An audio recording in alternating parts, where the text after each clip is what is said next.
High, কেমন আছো সবাই? আশা করি ভালো আছো। আমি আবারও চলে এসেছি নতুন আরেকটি পর্ব নিয়ে। তোমরা যদি প্রতিটা উপন্যাসের সব কয়টি পর্ব সবার আগে শুনতে চাও, তাহলে এক্ষুনি সাবস্ক্রাইব করে ফেলো আমাদের চ্যানেলটি। তাহলে চলো, কথা না বাড়িয়ে শুরু করা যাক।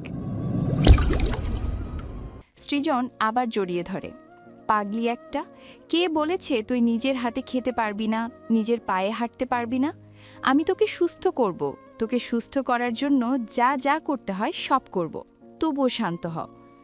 রিমঝিম কিছু না বলে সৃজনের বুকে মাথা রেখেই ফুপিয়ে ফুপিয়ে কাঁদতে শুরু করে। সৃজনও কাঁদতে দেয়।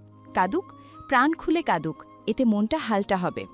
এভাবে কাঁদতে কাঁদতে কতটা সময় চলে যায় তা দুজনেরই জানা নেই। এখন হিচকি তুলে তুলে কাঁদছে। চোখের পানিতে সৃজনের শার্ট ভিজে জবজবে হয়ে গেছে। কিছু সময় পর যখন রিমঝিমের কোনো সারা শব্দ পায় না, তখন বুকের দিকে তাকায়। বুকের মাঝেই ঘুমিয়ে পড়েছে। মুখের আদলটা একদম বাচ্চাদের মতো। বাম হাতের শার্ট খামচে ধরেছে। অতিরিক্ত কান্নার কারণে নাকের ডগা লাল টকটকে হয়ে উঠেছে। দেখতে অবশ্য মায়াবী পরীর মতোই সুন্দর লাগছে। মেয়েরা কান্না করলে দেখতে খারাপ লাগে না, বরং একটু বেশিই সুন্দর লাগে। প্রেয়সীর এতটা কাছাকাছি থাকতে সৃজনের বেশ ভালোই লাগছে। বলতে গেলে একটা অন্যরকম অনুভূতি, যে অনুভূতিটা একান্তই প্রিয় মানুষটার জন্য ফিল হয়। এই ফিলটা প্রত্যেকবার রিমঝিম কাছে থাকলেই হয়। হৃদয়ে মাঝে এক বুক প্রশান্তি বয়ে যায়। কলিজার ছটপটানি এক নিমিষেই গায়েব হয়ে যায়। মন চাচ্ছে এভাবেই তোকে বুকে নিয়ে সারা জীবন পার করি। আমার মায়ার রানী, তুই এতটা কষ্টে থাকলে আমার যে ভালো লাগে না, বুকে ব্যথা লাগে। তোর কান্না আমাকে অস্থির করে তোলে। একবার তুই ভালো হয়ে যা পাখি, তোকে যত্ন করে আগলে রাখব, আর কোনো কষ্ট পেতে দেব না। রিমঝিমকে হুইলচেয়ার থেকে সাবধানে তুলে বিছানায় শুইয়ে দেয়। বাম হাতে এতটাই শক্ত করে শার্ট খামচে ধরেছে, ছাড়ানোই যাচ্ছে না। আস্তে আস্তে হাতের মুঠো থেকে হাত ছাড়িয়ে গায়ে কম্বল মুড়িয়ে দেয়। ঢকঢক করে এক গ্লাস পানি খেয়ে বিছানায় বসে রিমঝিমের মুখে তাকায়। চিন্তারা মাথায় তাড়া করতে শুরু করে। কিভাবে রিমঝিমকে সুস্থ করে তুলবে? এটা তো নিশ্চিত সুস্থ হতে সময় লাগবে, কিন্তু এতটা সময়ে রিমঝিম কীরকম পাগলামি করতে পারে, এটাই টেনশনের বিষয়। একটু আগেই আসরের আজানের প্রতিধ্বনি হয়েছে। সৃজন মসজিদ থেকে নামাজ আদায় করে অনমনে হেঁটে আসছে। বিষণ্ণ মনে এক পা দুপা করে পা ফেলছে। হঠাৎ করে পেছন থেকে কেউ শার্ট টেনে ধরে। ভোরকে গিয়ে পেছনে তাকাতেই কাউকে দেখতে পায়নি। এই যে আঙ্কেল, উপরে কি দেখছেন? নিচে তাকান। নিচে তাকাতেই কুঁচকে যাওয়া কপাল আরও কুঁচকে যায়। একটা ছোট্ট বাচ্চা ছেলে, বয়স সম্ভবত 5। এই পিচ্চি, তুমি একা একা রাস্তায় কি করছো? সৃজন, আপনি কি কানা? দেখতে পাচ্ছেন না আমার হাতে ফুল? তা তো দেখতেই পাচ্ছি, হয়তো কারো বাগান থেকে চুরি করে এনেছে। সৃজন হালকা হেসে, আস্তাগফিরুল্লাহ, ওইসব পচা কাজ আমি করি না। আম্মা বলেছে চুরি করা পচা কাজ। ছেলেটার আগে স্বরে উচ্চারণ করে। মন খারাপের মাঝেও সৃজনের মুখে হাসি ফুটে ওঠে। ও বাবা, কি তেজ! নাম কি তোমার? মারুফ। ফুল নিয়ে রাস্তায় একা একা কি করছো? ও আঙ্কেল, আপনার মাথায় কি বুদ্ধি নেই? বুঝতে পারছেন না কি করছি? ঝাঝালো কণ্ঠে। আসলেই তো, এতগুলো ফুল হাতে রাস্তায় দাঁড়িয়ে মানুষ তো ফুলই বিক্রি করবে। তোমার সাথে কেউ নেই? আছে, এইদিকে আম্মাও ফুল বিক্রি করছে। কিছুটা দূরের দিকে ইশারা করে। ফুল নিলে নিন, না হলে নিয়েন না। কত প্রশ্ন করেন আপনি? ওহ সরি, এগুলো ফুল কত? একটা 20। একটা গোলাপ তুলে হাসি তুলে সৃজনের সামনে ধরে। তুমি একটা কাজ করো, সবগুলো ফুলই আমাকে দাও, তাহলে তোমাকে কষ্ট করে রাস্তায় রাস্তায় আর ঘুরতে হবে না। সত্যি বলছেন? খুশি হয়ে। খুশিতে ছেলেটার মুখের হাসি আরও চওড়া হয়। কি সুন্দর আনন্দের ছাপ সারা মুখে ফুটে উঠেছে। সবগুলো ফুল এক হাতের বাহুতে চাপটে ধরে ওয়ালেট বের করে। ওয়ালেটের সবগুলো নোট হাতে ধরিয়ে দেয়। এতগুলো টাকা দেখে ছেলেটা থমথম খেয়ে সৃজনের দিকে তাকায়। আঙ্কেল, এতগুলো টাকা তো হয়নি, নির্বাক কণ্ঠে বলে। সব টাকা রেখে দাও, দ্রুত আম্মার কাছে চলে যাও, ঠিক আছে? তোমার আম্মাও খুশি হবে। সৃজনের কথার বিপরীতে অবাক চোখে তাকায়। তারপর আবার খুশিতে দৌড়াতে দৌড়াতে উল্টো ঘুরে চলে যায়। সৃজনও উল্টো ঘুরে বাড়ির পথে হাঁটা ধরে। ফুল হাতেই বাড়ির ভেতরে প্রবেশ করে। এলিসা শেখ সৃজনকে দেখেই কাছে আসে। দুপুরে তো খাওনি, খাবার খাবে? এসো। আচ্ছা, খাবার বেড়ে দাও, একটু বেশিই করে দিও। আচ্ছা ঠিক আছে। সৃজন উপরে চলে আসে। রুমে ঢুকতেই রিমঝিমকে ঝিম মেরে বসে থাকতে দেখে। এখনই বোধহয় ঘুম থেকে জেগেছে। সৃজনকে দেখেই রিমঝিম গাল ফুলিয়ে হেসে ওঠে, চোখে ফুটে ওঠে আনন্দের ঝলক। রিমঝিমের হাসিমাখা মুখ সৃজনের ঠোঁটেও খুশি এঁকে দেয়। এই হাসি যে কতকাল পর দেখল, কি নিষ্পাপ চাহনি, বুক ভরা হাসি, মন ভালো করে দেওয়া মতো। আগের থেকে আরও ভালো লাগা কাজ করে, মনটা অনেক হালকা লাগছে। বিছানায় বসে রিমঝিমের 2 হাত তুলে হাতের মুঠায় নেয়। এখন কেমন লাগছে? নরম সুরে প্রশ্ন করে। ভালো লাগছে, আলতো হেসে জবাব দেয়। বিছানার সাইড থেকে ফুলগুলো নিয়ে রিমঝিমের সামনে তুলে ধরে। আমার ফুলের জন্য কয়েকটা ফুল, তবে তোমার সৌন্দর্যের কাছে এরা নিতান্তই তুচ্ছ। মিষ্টি হাসি উপহার দিয়ে। এতগুলো লাল গোলাপ দেখে রিমঝিমের হাসি চওড়া হয়। বিনা বাক্যে সযত্নে বাম হাতে ফুলগুলো তুলে নেয়, তবে সবগুলো ফুল নিতে পারে না, কয়েকটা পড়ে যায়। পড়ে যাওয়া ফুল থেকে 2টো গোলাপ সৃজন তুলে নেয়। কাটা আর পাতা ছাড়িয়ে রিমঝিমের মাথার ডান পাশে চুলে গুজে দেয়। আটকাতে না পারলে ড্রেসিং টেবিল থেকে ক্লিপ এনে ধৈর্য নিয়ে মাথায় সেট করে নেয়। এবার ঠিকঠাক আছে, অনেক সুন্দর লাগছে। সৃজন মাথায় লাগানো ফুল দুটোর দিকে তাকিয়ে বলে, ফুল সুন্দর লাগছে, আমায় সুন্দর লাগছে না? রিমঝিম সৃজনের দিকে এক পলক দেখে বলে, নিজের ফেসটা দেখেছিস কেমন লাগছে? না, নিজের ফেস কিভাবে দেখব? 1 মিনিট। ফোন বের করে কয়েকটা ছবি তোলে, এরপর রিমঝিমের সামনে ধরে। এলোমেলো চুল, কানের পাশে লাল টকটকে গোলাপ, দুর্বল চোখের চাহনি, এইটুকুতেই সৌন্দর্য ফুটে উঠেছে। দেখেছিস কতটা সুন্দর আমার বউ? একদম লাল টমেটো, যাকে দেখলেই আমার খেতে ইচ্ছে করে। কি তার সৌন্দর্যের বাহার! তাকে দেখলেই আমি আউট অফ কন্ট্রোল হয়ে যাই। কত কষ্টে যে কন্ট্রোল ধরে রাখি। লজ্জায় রিমঝিমের মুখ নইয়ে যায়, চোখের দৃষ্টি নিচে নামিয়ে রাখে। বাম হাতে চাদর খামচে কোচর-মোচড় করতে শুরু করে। সাথে লজ্জায় তো একেবারে শেষ। সৃজন যে এমন করে বলবে তা কল্পনাই করতে পারেনি। আগের থেকে কতটা পাল্টে গেছে। কি হলো, এভাবে লাল টমেটোর মতো ফুলছিস কেন? আবার লজ্জাও পাচ্ছিস? এমন ভাব করে যেন কিছুই বুঝতে পারেনি। কোথায় লজ্জা পাচ্ছি?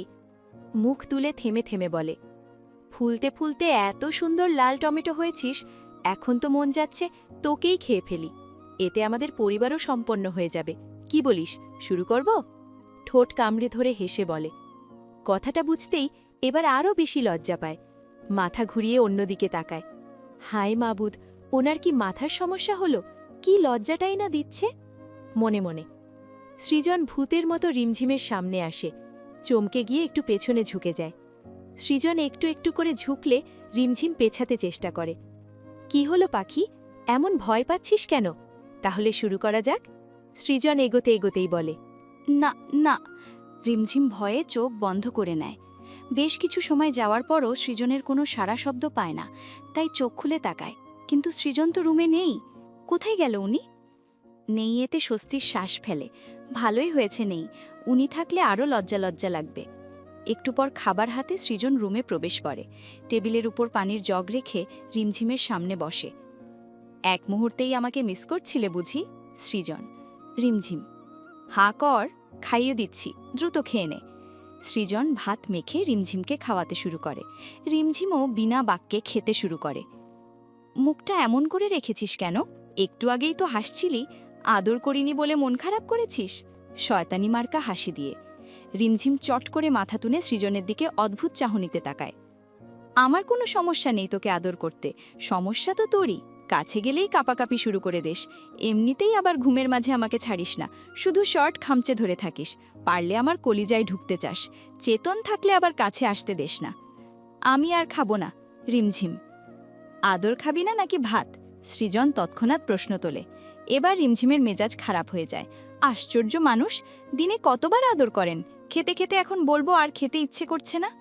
রেগে গিয়ে মুখ ফুচকে বলে, বুঝতে পেরে আবার নিজেই লজ্জা পায়।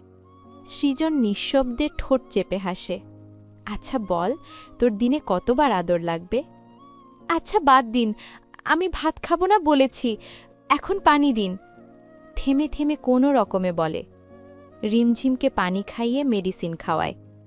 এরপর প্লেটে থাকা অর্ধ খাওয়া খাবার খেতে শুরু করে। সকাল সকাল রিমঝিম ঘুম থেকে ওঠে। রিমঝিম উঠতেই সৃজনও উঠে বসে। চোখ ডলতে ডলতে নিচে নামে। হুইলচেয়ারে বসিয়ে ওয়াশরুমে নিয়ে যায়। ওয়াশরুম থেকে ফ্রেশ করিয়ে ভেতরে আনে। নিজেও ফ্রেশ হয়ে নিচ থেকে দুজনের জন্যই নাস্তা আনে। প্রথমে রিমঝিমকে খাইয়ে দেয়, এরপর নিজে খায়। খাওয়া শেষ করে থালাবাটি নিচে রেখে আসে। ড্রয়ার থেকে কিছু একটা বের করে রিমঝিমের সামনে বসে। তোর ডান হাতটা বের কর। কেন? কিছু না বুঝতে পেরে প্রশ্ন করে। তোকে বুঝতে হবে না। নিজেই ডান হাতটা নিজের হাতের মুঠোয় ধরে। জামার হাতা তুলে ওপরে গুজে রাখে। হাতে একটা জেলির মতো বের করে নেয়। হাতের উপর আলতোভাবে মালিশ করতে শুরু করে। প্রায় 10 মিনিটের মতো মালিশ করে। এরপর জামার হাতা নামিয়ে ডান পাটা টেনে নেয়। যেই না পায়জামা তুলবে অমনি রিমঝিম হুঙ্কার দেয়। কি করছেন? একদম পায়জামা তুলবেন না, একদম না। কেন? ভ্রু কুচকি জিজ্ঞেস করে। না, আপনি তুলবেন না। মিনমিন করে আবার বলে। সৃজন কোনো পাত্তা না দিয়ে পায়জামা উপরে তুলে একেবারে হাঁটুর ওপরে রাখে। বেচারা রিমঝিম চেষ্টা করছে পা সরানোর, কিন্তু এক চুলও সরাতে পারছে না। শক্তিই প্রয়োগ করতে পারছে না সেই পায়ে। ফর্সা ধপধপে পায়ে মালিশ করতে শুরু করে। রিমঝিম কচর মচর করতে শুরু করে। কি হলো, এমন করছিস কেন? আপনি এভাবে পায়জামা উপরে তুললেন কেন? আশ্চর্য, পায়জামা উপরে না তুললে মালিশ করব কিভাবে? আম্মুকে বলতেন, আম্মু মালিশ করে দিত। আমি তোমার কে হই? স্বামী, আস্তে করে উচ্চারণ করে। তাহলে আমি করলে সমস্যা কি? আসলেই তো, মনে মনে, কোনো সমস্যা নেই, মিনমিন করে। তাহলে চুপ করে বসে থাক। ঠিক আছে। রিমঝিম বোর হয়ে বিছানায় বসে আছে। বিরক্তি চোখে ফোনটার দিকে তাকায়। গেম খেলা একটা অন্যরকম নেশা ছিল, কিন্তু এখন শখের গেমও খেলতে পারবে না। এ কারণে আরও বেশি বিরক্ত লাগছে। কিছুই করতে পারছে না, ঘুরতেও পারছে না। বসে বসে আর কতক্ষণ থাকা যায়? সৃজন রুমে প্রবেশ করে রিমঝিমের উদ্দেশ্যে বলে, গেম খেলতে পারছিস না এটা নিয়ে আফসোস করতে হবে না। এখন চল তোকে বাহিরে ঘুরিয়ে নিয়ে আসি। ও মা, উনি কেমনে জানল? আমি তো গেমের অ্যাপসগুলো হাইড করে রাখতাম। যাই হোক, উনি তো আমার মনের কথাই বলেছে। বাহিরে যাওয়ার জন্য আমার মনটা ছটপটানি করছিল। দুজনেই পাশের একটা পার্কে যায়। সকালের ফুরফুরে আবহাওয়ায় দুজনেরই ভালো লাগছে। কয়েকটা ছোট ছোট ছেলে মেয়ে খেলা খেলছে, সেদিকে মন দিয়ে রিমঝিম তাকিয়ে আছে। একটা দীর্ঘশ্বাস বেরিয়ে আসে। আফসোস হচ্ছে নিজের পায়ে হাঁটতে পারছে না। সৃজন বুঝতে পেরে অন্য সাইডে আসে। বাদাম বুট কিনে রিমঝিমকে দেয়। খুশি মনে বাদাম বুট চিবোচ্ছে আর আশপাশে নজর বুলাতে থাকে। পৃথিবী আসলেই সুন্দর। যদি ভাবনা হয় সুন্দর, তাহলে যে কোনো স্থান থেকেই আনন্দ উপভোগ করা যায়, নিজেকে সুখী বলে মনে করা যায়। তাহলে দেখবে আপনা আপনি আল্লাহ তাআলার শুকরিয়া আদায় করবে। এভাবে বেশ কিছুক্ষণ সময় কাটানোর পর বাড়ি ফিরে আসে। রিমঝিম সোফায় বসে বাবা মার সঙ্গে হেসে কথা বলছে। এলিজা শেখ, রায়হান শেখ নিজেরাও খুশিতে মেয়ের সাথে এটা ওটা নিজে কথা বলতে ব্যস্ত। তাদের মেয়েটা মানসিক ভ্রম থেকে বেরিয়েছে, এতে তারা অনেক খুশি। বুকের মাঝে থাকা ভারী পাথরটা এক ঝটকায় যেন সরে গেছে, এমন হালকা অনুভূতি হচ্ছে। এভাবে কেটে যায় আরও বেশ কয়েকটা দিন। সৃজন আবার হাসপাতালে জয়েন করেছে। নিয়ম করে রিমঝিমের সেবা যত্ন করে, আবার নিজের ডিউটিও পালন করে। রিমঝিমের হাত পায়ের এখনও সেই আগের অবস্থা। নিয়ম করে মেডিসিন, মালিশ সব চলছে। তবে এতে কোনো ভালো ফলাফল না পাওয়া গেলে অন্য স্টেপ নেবে।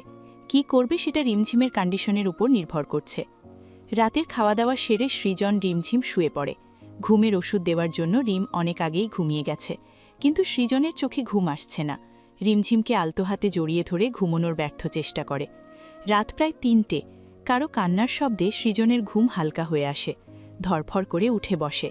রিমঝিম ফুপিয়ে কান্না করছে। উতলা হয়ে দ্রুত কপাকণ্ঠে প্রশ্ন করে, কক কক কক কি হয়েছে? কাঁদছিস কেন? হাতে পায়ে কি ব্যথা করছে? রিমঝিম ভরকে গিয়ে না অদ্ভুত চোখে তাকায়। আস্তে আস্তে দুদিকে মাথা ঝাঁকিয়ে না বলে। বন্ধুরা, কেমন লাগলো এই পর্বটি? কমেন্ট করে জানাতে ভুলো না। খুব শীঘ্রই এই গল্পের নতুন পর্ব নিয়ে হাজির হব তোমাদের মাঝে। তাই এখনও সাবস্ক্রাইব করে না থাকলে দ্রুত সাবস্ক্রাইব করে বেল আইকন বাজিয়ে দাও।